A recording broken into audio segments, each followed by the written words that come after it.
Hi, welcome to my kitchen cauldron.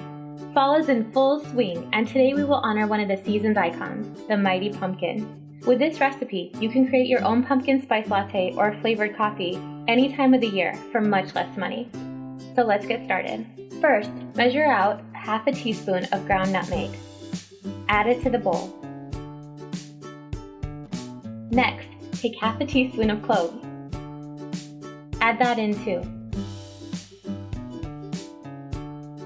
I don't use ground ginger very often, so I find it best to buy just enough from the bulk bins at the grocery store.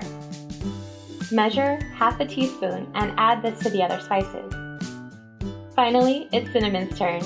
This time measure out 1 teaspoon. Add that in and stir the spices until they are mixed together well. Onto the sugars. We need 3/4 cup of white granulated sugar and 3/4 cup of turbinado sugar. The turbinado sugar will help impart a subtle molasses flavor. If you don't have any on hand, you can substitute with a regular white sugar or a brown sugar. Now we need 1½ cups of water. Pour the water into a saucepan. Now add all of the sugar and give it a good mix.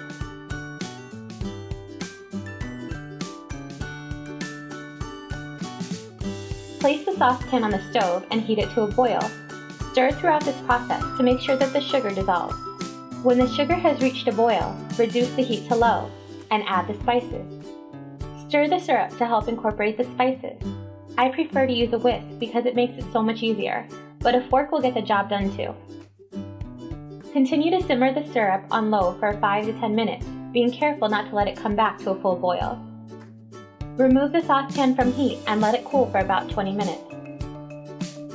At this point, I like to pour the syrup into a liquid measuring cup to make it easier to transfer to whatever glasses I'll be storing it in. This time, I chose 2 tiny canning jars. This way, I can keep one for myself and give the other to a friend. Now it's time to put the syrup to the test, a homemade pumpkin spice latte. Here I have about a cup of frothed milk, 2 shots of espresso, and 1 tablespoon of our pumpkin spice syrup. You can add 2 if you're looking for a sweet treat. And stir with a cinnamon stick. Top it off with a sprinkle of cinnamon. Voila! An absolutely stunning latte. Now cup with both hands and enjoy. By the way, your pumpkin spice syrup should last at least a month if kept in the refrigerator. Thank you for watching. I hope you enjoyed this recipe. If so, please give it a thumbs up and subscribe for more yummy recipes.